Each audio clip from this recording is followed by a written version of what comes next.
Hi, good afternoon. Good afternoon. Hi, how many people in this class are average income houses and struggle to afford health benefits like health insurance? Raise your hand, please. Raise your hand. Okay. Keep your hands up. How many of you wish to get affordable rates that you can manage to pay off while receiving the best possible insurance benefits? Now you can put your hands down. Look around. Thank you. Those of you who raised your hand hand to either of those questions. I have your answer you're looking for. I have relied on this affordable health insurance in which the government manages, which is called Obamacare. Why you need to know about Obamacare and why the United States should keep the incredible plan that helps millions every single day manage their health while paying a very small premium. The first among many points of the Affordable Care Act that guarantees health insurance is that it helps a wide group of people receive health insurance.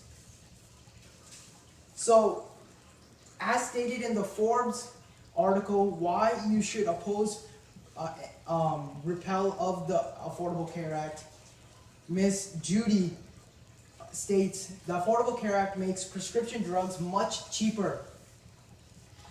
This helps a huge number of groups, especially the senior citizens, in which they have to buy numerous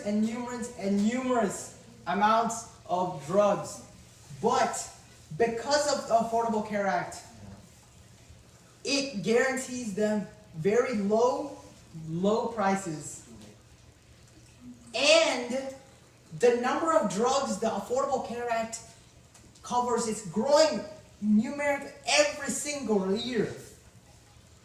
The American government ensures that each and one of you are being benefited. Also, the American government benefits themselves by saving $15 million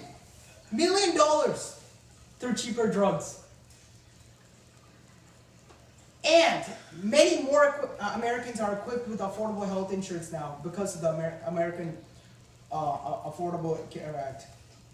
More than 16 million people have received health insurance now because of this care. And now many people are wondering where their premiums every year are going to. Because of the private health insurance companies are getting the premiums, and who knows where they're going. Now the Affordable Care Act guarantees that 80% of the premiums collected on the medical care and improvements are put into medical care and improvements. Now that we know how available this great health insurance is for the Americans, now we can understand what limits and restrictions the Affordable Care Act prohibits. As stated in the healthandhumansource.com, it prevents insurance companies not giving certain people with bad health or chronic diseases in the past insurance, and it states that there's no limits on the coverage. So many people with pre-existing conditions, like perhaps cancer or any chronic diseases, they are not granted insurance through the private insurance companies. But because Obamacare has stepped into the realm of insurance companies, now with any disease history or bad health history, you are guaranteed health insurance. And there is no limit to the amount of coverage. As long as you pay your premiums, you will not be limited like the normal private health insurance companies. With no limits, you are much more insured and get more in what you are paying for. Now there's a short video to sum everything I have. Enjoy.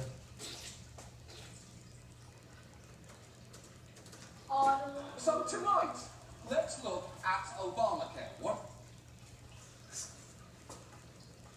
That does.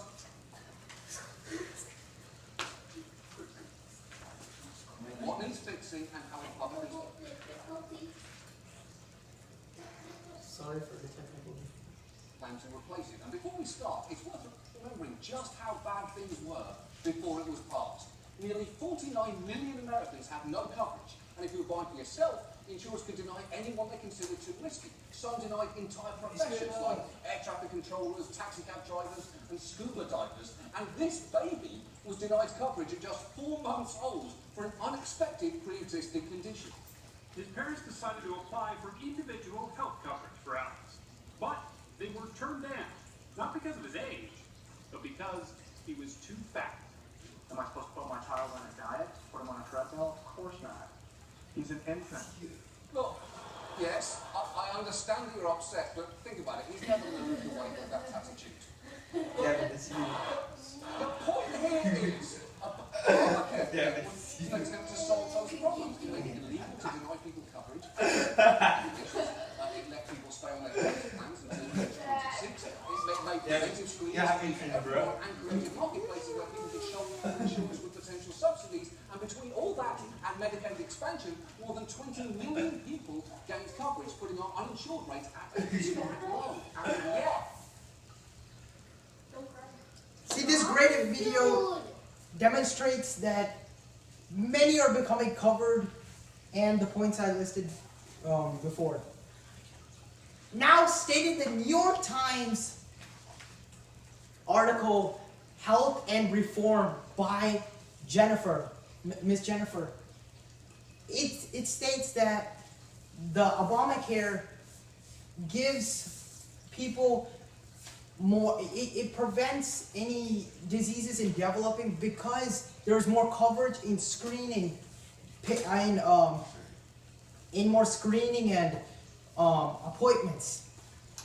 With these screenings and appointments, it delays these diseases in building up, which makes the consumer more, it helps them save money and it keeps them healthier.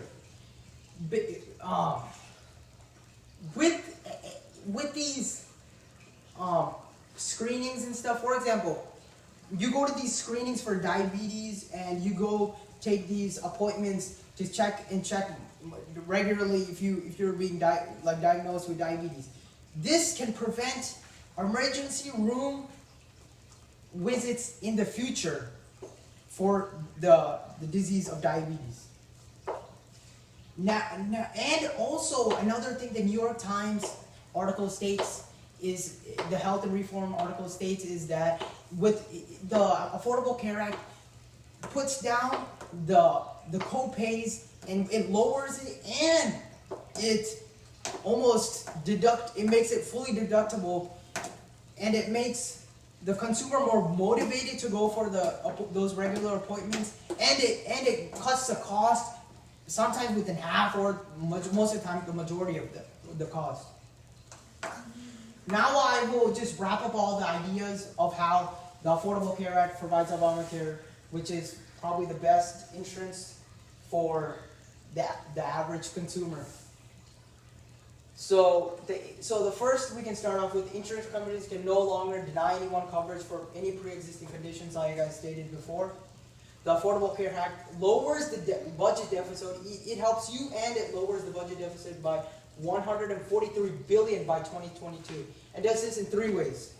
First, it reduces the government's health care costs. Second, it raises taxes on some businesses and higher income families. Third, it shifts cost burdens to healthcare providers and pharmacy companies.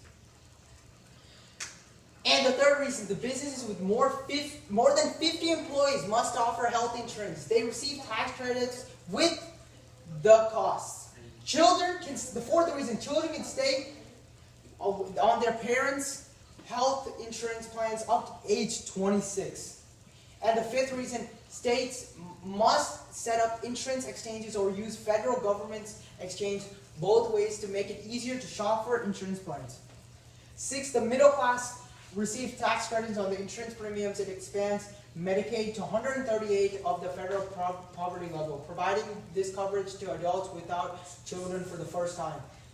The best benefit of the Affordable Care Act is simply it just lowers the care cost of the overall health. It does this by providing insurance for millions, and it creates a defensive care system. and meaning you just go on regular appointments, so you won't have to pay for those emergency room visits.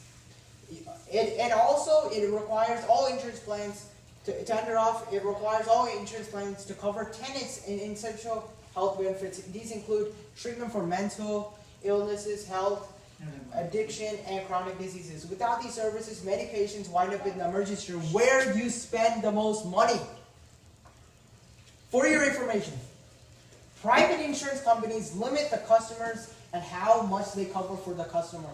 The premiums are way higher and go up much higher in any situation you use them. Obamacare is just simply the better health insurance for every single one of you, because every single one of you raised your hands. So now, it's your choice. Thank you. Are we done now? Yes. Donald Trump is